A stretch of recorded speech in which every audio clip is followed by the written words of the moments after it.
आज का ये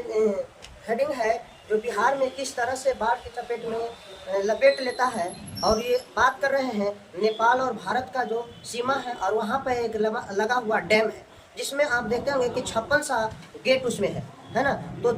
आप उस पर देख रहे हैं कि नेपाल से भी ऊपर है तिब्बत, और तिब्बत से ऊपर जो है तिब्बत के ऊपर कब्जा किए हुए चाइना। तो किस तरह से वहाँ से पानी छोड़ता है और ये डैम की वजह से जो आपको कमला, बागमती, कोसी, ये सब सारे चीज़ जो है, सारे नदियाँ जो है से एक बार अटेंडम जो है से वहाँ से डैम खोलता है तो किस तरह से नदियाँ तूफान पे हो जाती है। तो इस पे बिहार सरकार की कोई ध्यान ही नहीं है। अगर बिहार सरकार ध्यान देती तो आज भी उत्तरी बिहार इतना चपेट में नहीं आता। जो गिरती हालत देख रहे हैं अभी के समय में, जून, जुलाई और ये अगस्त तक ये जो रहेगा बाढ़ की स्थिति, इस पे नेता लोग का कोई ध्यान ही नहीं। अगर नेता लोग अगर वहाँ ध्यान देते तो शायद उस पर डैम बनती, डैम बनने से वहाँ से नदियाँ निकलती, नदियाँ निकलने के बाद उससे सिंचाई होती, वहाँ पर पनबिजली बनता, वहाँ पे मछली उत्पादन बनती, तो इससे बहुत सारी चीज़ होती। बिहार सरकार के पास पैसा की कमी नहीं है, लेकिन होता है क्या कि अगर बिहार सरकार के पास आप देखेंगे तो यूपीएससी, बीपीएससी बहुत सारे उनके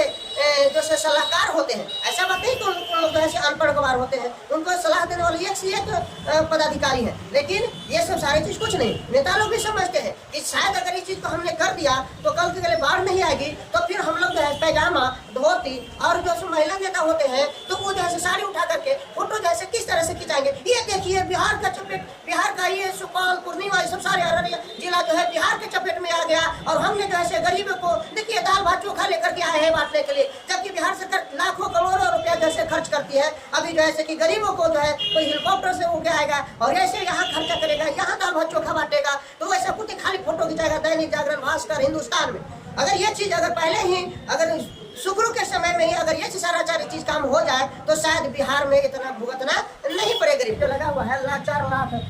क्यूसेक पानी जो छोड़ता है ना, तो आप ऐसे आप देखते होंगे कि शायद लगभग 8 जिला लगभग ऐसे परेशान हो जाते हैं उधर बाढ़ के चपेट में, 8-9 जिला। तो आप देख रहे हैं कि देखिए बाढ़ की वजह से आप किस तरह से आप जनता जो है से देखिए कान्हा पर जो है से सिलेंडर गैस लेकर के, तो कोई बच्चा लेकर के और इधर से उधर जो है से परेशान होकर जानवर वहाँ के कैसे हो गए, वहाँ के घर आप जो देख रहे हैं नदी में किस तरह से देखिए छाती भर पानी है, बच्चा को कान्हा पर लेकर के अपना सामान लेकर के किस तरह से लोग जा रहे हैं, पार हो रहे हैं, है ना। आगे मैं दिखाता हूँ कि थोड़ा सा इस चीज पे आइए कि ये देखिए महिला लोग, ये पुरुष लोग किस तरह से खाने पीने का जो बर्तन जो होता है, जैसे बर्तन हो गया, तसला हो गया, कुकर हो गया, थल, महिला देखिए किस तरह से पानी में हेल करके बच्चा को कंधे पर लेकर के पार हो रहे हैं। तो ये सब सारी चीज देखिए कि लाखों घर जो है, हजारों घर किस तरह से पानी के चपेट में आ गए। बेचारी गरीब घर, गरीब परिवार के लोग जो घर में रहते होंगे किस तरह से परेशानियां झेल रहे होंगे, कहाँ रहते होंगे, कहाँ सो रहे होंगे, इनके जानवर कहाँ होंगे, जो खाने पीने के सामान है, गेहूं, चावल, आटा कहाँ से लाते हो, कहाँ चला गया, सब काम करते रहते और जो पानी में दह गए। तो अब आगे देखेंगे, आगे जो देख रहे हैं कि यहाँ भी आपको वही हाल है, घर में देखिए पानी घुस गया। अब बच्चे को अपने लेकर के भेड़, बकरी सारे चीज लेकर के ध्यान दिया जाए कि अगर वहाँ पे डैम की व्यवस्था कर देगा और वहाँ तो नदियाँ निकलती हैं, तो इस नदी में से जो मिट्टी जो होती है, जैसे आप घर में देखते होंगे कि नाली जैसे भर जाता है, तो उसमें क्या करते हैं, कुदाल लेकर के नाली कुड़ाई करके दोनों साइड रखते हैं और फिर गड्ढा हो जाता है, आराम से घर से पानी निकल जाती है। इसी तरह से सरकार के पास ऐसी एक से एक व्यवस्था है। आप चाइना में देख लेंगे, वो तो समुद्र में ही जैसे टापू बना देती है मिट्टी निकाल करके। तो बिहार सरकार चाहती तो इस नदियों को मट्टी को उड़ा करके दोनों साइड में जैसे मट्टी लगा देती, वहाँ से आवागमन की सुविधा, ट्रक, बस जाने के लिए रोड हो जाती है ना, तो उसमें भी हो जाता। और नदी जैसे गड्ढा हो जाती, उसमें काफी पानी जो है उसमें स्टोर भी रहता है, वहाँ पे मछली पालन हो सकती थी, जहाजे जैसे आराम से यहाँ से वहाँ लेकर के सामान आदान प्रदान हो सकते, जैसे हुगली से जहाज जाती है और नदी के द्वारा जो है आराम से बिहार में आवागमन हो सकता है, सामान ही आ सकती है, इसमें बहुत बतख पालन हो सकते हैं, ना जाने क्या क्या हो सकती है, बहुत सारे चीज हो सकते हैं, लेकिन सरकार की इस पर कोई ध्यान ही नहीं है।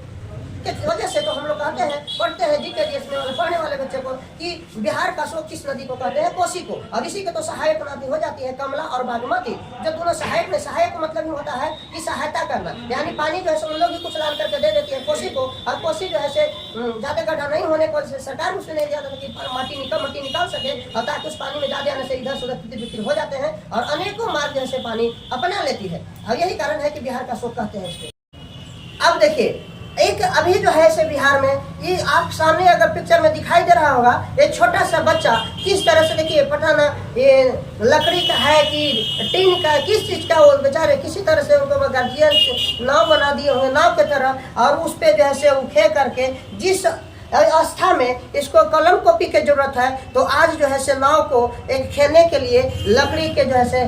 लिए हुए हैं हाथ में, आज इसके हाथ में कलम कॉपी रहनी चाहिए थे। लेकिन बिहार के जो बर्बाद करके रखे हुए मशरूम लोग, अब उसको कुछ ध्यान ही नहीं है, कुछ नहीं ध्यान है ना, कि ये बेचारा